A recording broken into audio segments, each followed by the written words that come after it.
ça va? On dit quoi? Ouais, ça va, on est là. Depuis qu'Arem est fini là, on ne t'a plus revu, hein. Ouais.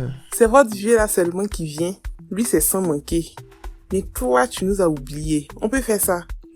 Mais... Moi, c'est que t'as raison. Ça vous est venu un petit cadeau pour toi, là. Cadeau, hein? C'est gentil. Il ne fallait pas. Non, la mère, c'est rien. C'est normal même.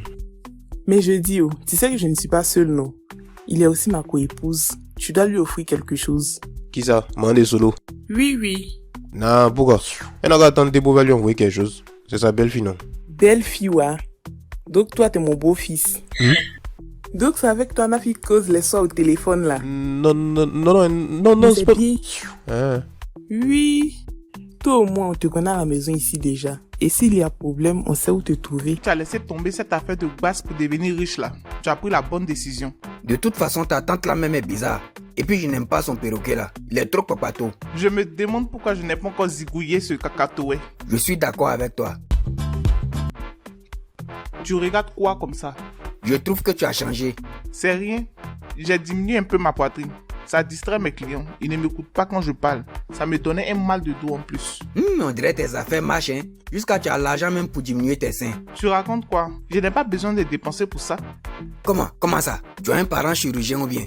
Oh, c'est quoi ça? Si j'ai réussi à transformer quelqu'un en crapaud, c'est pas ça là que je ne peux pas faire. Ouais, faut croire. Tu aimes ça comme ça? Je peux augmenter si tu veux. Ah, ça va. Retourne en arrière. Faut rétrograder. Donc tu peux augmenter tout ce que tu veux. Tu as encore des doutes? Dis-moi, est-ce que ça marche avec les billets de 10 000 francs? Genre, il te donne 10 cricas, tu fais un mouvement sharp, 1 million rapide, tu vois, non? Mais attends, on va juste tester, voir. Pourquoi on m'avait fait ça? Yako, toi aussi.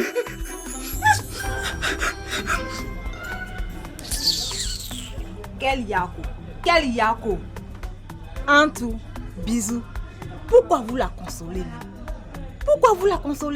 C'est de sa faute. Est-ce que son homme là, quand il l'a connue, est-ce qu'elle était grosse comme ça? Regardez-la. Regardez comment elle se néglige. Qui va s'intéresser à elle-même? Pardon, laisse-moi. Toi aussi, tais-toi, princesse. Tu vas même pas nous frapper ici. Moi, j'ai pas envie de mourir, hein? Tanti, pardon, excusez-la. Elle ne voulait pas dire ça. Pardon, Tanti. Les filles, votre camarade a raison de... Je suis en partie responsable. Elle n'était pas comme ça quand on s'est connus Avant là, j'étais à la page, ouais. Omer était fou amoureux de moi. Il faisait les courses avec moi. J'ai cessé de prendre soin de moi pour diverses raisons.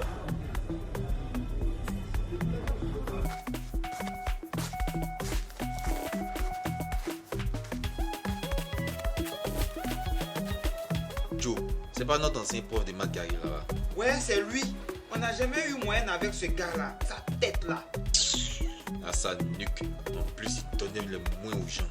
Un faux type comme ça. Chut, tais-toi.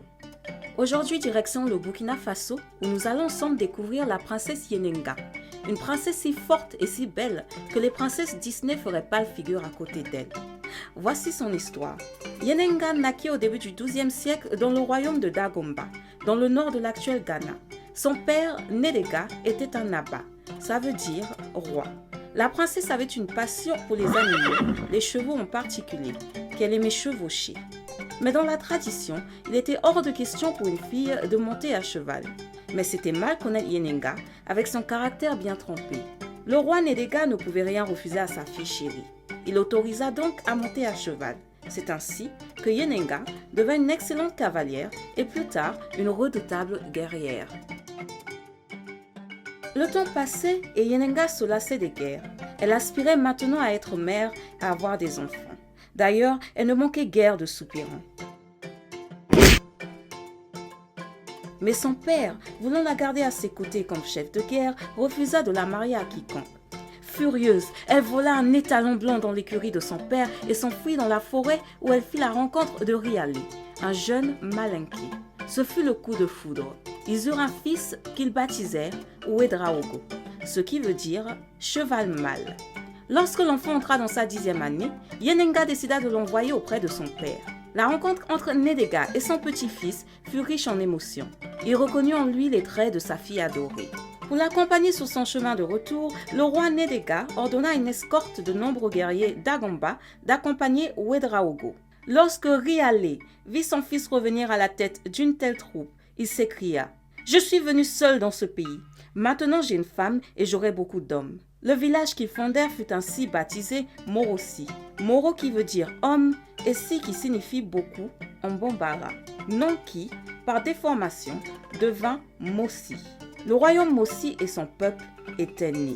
Vous connaissez désormais l'histoire de la princesse Yenenga et l'origine du peuple Mossi. Bilfou.